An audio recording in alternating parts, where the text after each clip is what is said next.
Refinement of Antichrist. Trilogy by Natalia Foley.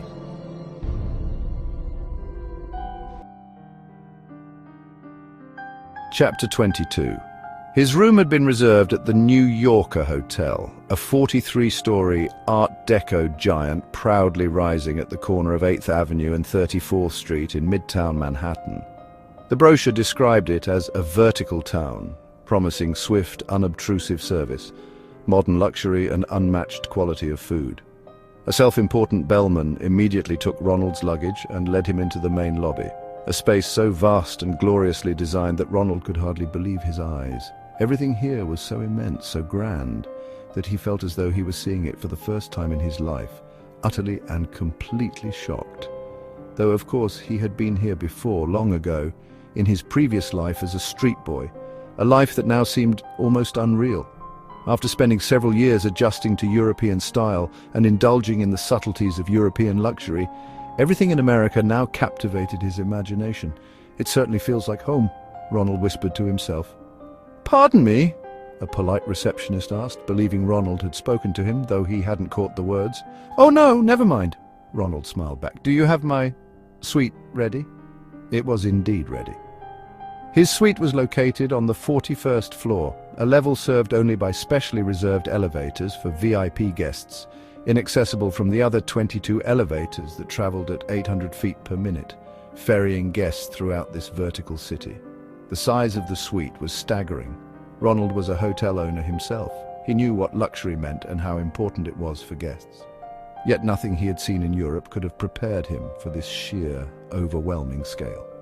The suite consisted of a parlor and one bedroom. The parlor opened onto a sky terrace, part of a rooftop garden, and Ronald rushed out almost immediately, only to be stunned once again by the vivid, far-flung panorama of New York spread out at his feet. Far below, he could see the glowing lights of Times Square and the silver ribbon of the Hudson River winding through the darkness. He stood there overwhelmed, gazing at this magnificent world, thinking of his mother and father, how they had come here nearly 20 years ago only to die, yet in doing so gave him the chance to live, to witness this incredible beauty, and to call this land his motherland, the one he loved more than anything. Suddenly, his thoughts were interrupted by a knock at the door. Ronald turned toward the door, suspicious. He hadn't ordered anything yet. He suddenly realized he had allowed himself the inadmissible luxury of complete relaxation. It was far too early to relax. If relaxation was ever permitted at all, he had not yet reported his arrival. He had not contacted Edgar, and he knew he should have. He wasn't merely a wealthy heir lounging in comfort.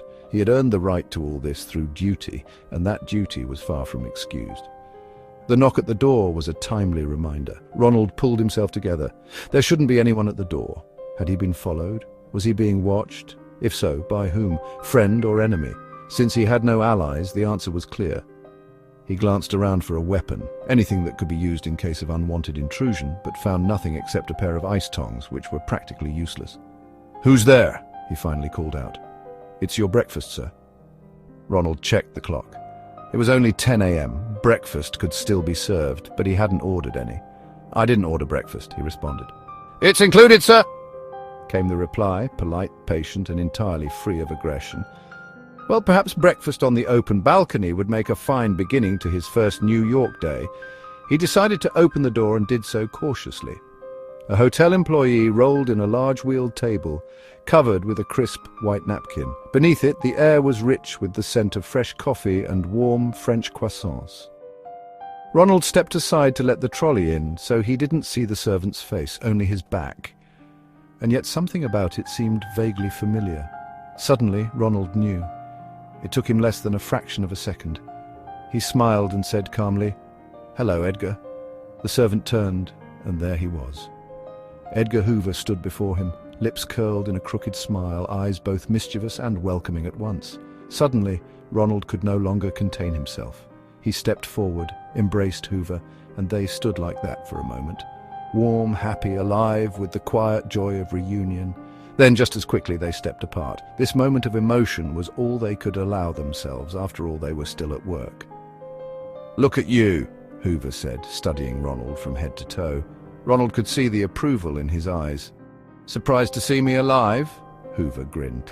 Not at all, Ronald replied, as Hoover lifted the napkin from the tray, revealing a true continental breakfast. Fresh coffee, French croissants, freshly squeezed orange juice, and a selection of gourmet jams in various flavors. They enjoyed the meal together and talked freely, openly for the first time in years. No fear of being overheard, no need to guard against enemies. Ronald was excited, jumping from one subject to another, eager to share things he hadn't included in his reports. Personal impressions, his thoughts on what was really happening in Europe. But his account was scattered, unable to contain the full weight of his experiences over the past few years. He leapt from topic to topic until finally Edgar stopped him. "Ronald, why don't you eat first? Then we'll have another time, plenty of time, for you to tell me everything you want." "Plenty of time?" Ronald asked, suspicious. Edgar never had plenty of time. Their meetings rarely lasted more than half an hour, so if Edgar said plenty of time, it meant something else. "What do you mean?" "Just eat," Edgar repeated. "Relax and get ready for a new mission. Much more exciting and much more dangerous." About an hour later, Ronald, calm, composed, and fully in control, left his room.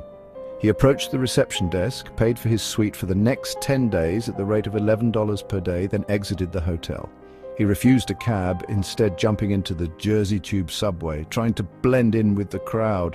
He got off, got back on, exited and re-entered several times, testing, always testing, to ensure no one was following him. Only when he was certain the coast was clear did he go to one of the expensive shops on Fifth Avenue. An hour or so later, when he stepped out of the store, he was almost unrecognizable. He wore entirely new clothes. He had changed his style completely. Nothing about his appearance now suggested a wealthy foreigner. He was dressed well, but not excessively so. He looked like a typical American boy, perhaps the son of a prosperous middle-class businessman, certainly not the most eligible European bachelor. 1 hour later, he was at Penn Station, waiting for his train to St. Louis, Missouri. End of chapter. To be continued. Copyright 2025. All rights reserved.